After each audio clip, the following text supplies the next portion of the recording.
We have some sad news to share. Charlie Munger, Berkshire Hathaway's vice chairman and Warren Buffett's longtime business partner and close friend, has died at the age of 99. I was not a prodigy or anything like that, but in a very few years I had $3 or $4 million. Munger's investment partnership produced a 19.8% compound annual return. And Charlie Munger is one of the clearest, sharpest thinkers of our time. It was so extreme that you have just no idea what the hell it was like. How old were you when you figured this out? About 7. Charlie was born in Omaha, Nebraska, January 1st, 1924. I really liked Omaha. It was a size where I knew a lot of the people who mattered and what they did, so I wasn't lost in a great metropolis. And I was fortunate in that the public schools I attended were pretty remarkable by the standards of the time. I'm proud of being an Omaha boy. I sometimes use the old saying, they got the boy out of Omaha, but they never got Omaha out of the boy. Most of my schooling was in the Great Depression. The greatest crash in the history of the New York Stock Exchange. It was so extreme that people like you have just no idea what the hell it was like. Nobody had any money. The rich people didn't have any money. Amazing how poor everybody was. We didn't have this social safety net. You know what people did in the 30s? What? They moved into one another's houses. That's what families were for. But I watched all this family coping with all this difficulty. And I'll say this, it sounds awful, but they weren't all that unhappy. You can cope pretty well because you get used to it. That's a nice thing about the human condition. It was a pretty damn good place to grow up in. And my memory is of being surrounded by a lot of very fine people. And when the 30s came, one son-in-law was a musician, and of course he couldn't make a living. So my grandfather didn't have that much money, sent him to pharmacy school, carefully picking a profession that couldn't fail, and found him a bankrupt pharmacy to buy and loaned him the money, and my uncle was soon prosperous and remained prosperous the rest of his life. And the capitalization of my uncle's bank was $25,000. And of course, he was a lovely man, but he was an optimist, and a banker should not be an optimist. And when they closed the banks in 1933, the banking examiners came in and they said, you can't reopen. And it was the only business he had. And he actually got most of his money back 10 or 15 years later out of the lousy assets of the bank when World War II. And that was a good lesson. So you grew up in Omaha, Nebraska. You find yourself in Ann Arbor, Michigan. How does that happen? Very simple. I wanted to go to Stanford. When I was young, I could get an A in any mathematics course without doing any work at all. And so I always took math because it meant that I could literally, I never did any problem sets, I just did the math. I was choosing what for me was the easiest way to think about what I wanted to do instead of what somebody else wanted me to do. So you studied math at Michigan, then the war comes calling. Yes. You moved to California and you study meteorology. Well, that was because I was too dumb to do what I should have done. With my background, I should have gone to the Naval ROTC. And after military service, earned a degree from the Harvard Law School, magna cum laude, and then went to California to practice law. I probably got paid about $350,000 in my first 13 years of law practice total. And I had an army of children and no capital to start with. And when I chose this alternative career, I had over $300,000 in liquid instruments. And that was 10 years of living expenses. So I was not a courageous, venturesome, admirable man. I was a cautious little squirrel, saving up more nuts than I really needed and not going very deep into my pile of nuts. And I wanted more independence than I was going to have as a lawyer. So you founded Wheeler, Munger & Company. And for a number of years, you outperformed the market 2x, 3x. And I went and I created 5 real estate projects. I did both side by side for a few years. And in a very few years, I had $3 or $4 million.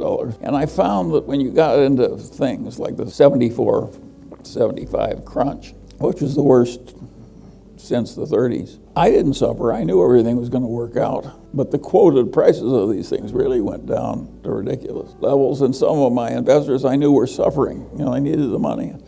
And of course, I have enough of a fiduciary gene that pained me greatly. And so at what point did you meet Warren and... 1959. He's credited with really expanding the way Buffett thought about investment. Charlie Munger has had a big impact on me, moving me toward looking for wonderful companies at fair prices rather than fair companies at wonderful prices. Every time I'm with Charlie, I'll get at least some new slant on an idea that causes me to rethink certain things. Well, Warren had been taught by Ben Graham to buy things for less than they were worth, no matter how lousy the business was. You can't imagine a more lousy business than New England textile mills.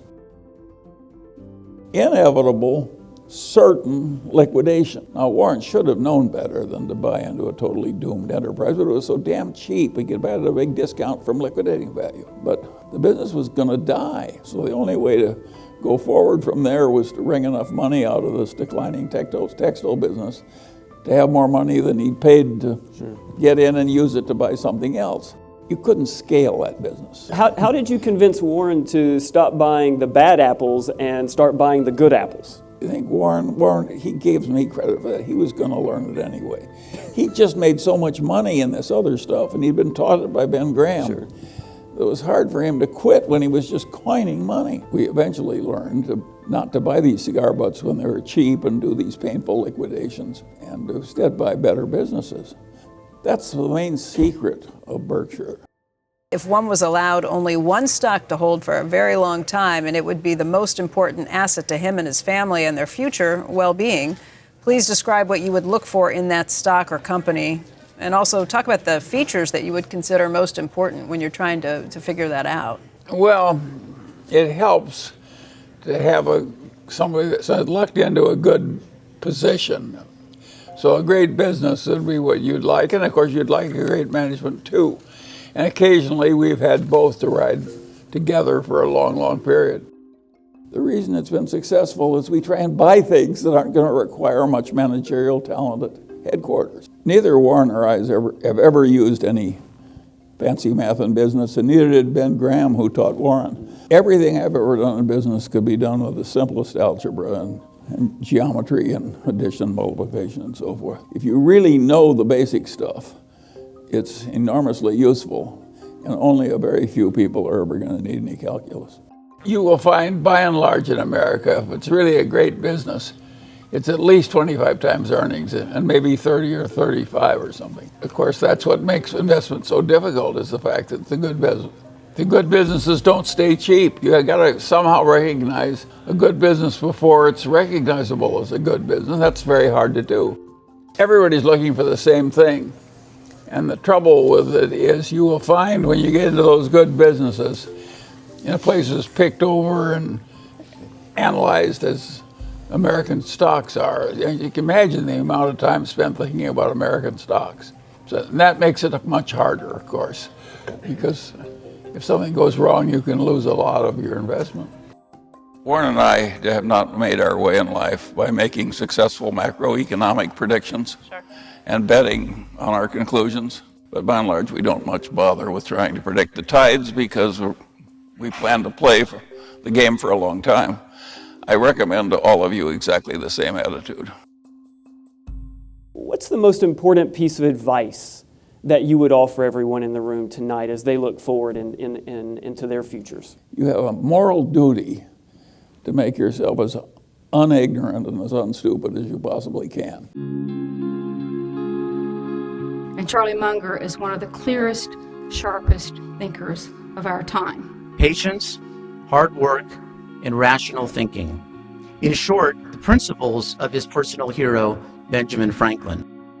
Prudent, sensible, moral duty to be reasonable, more important than anything else, more important than being rich, more important than being important. None of my intelligent relatives suffered terribly because they didn't advance higher.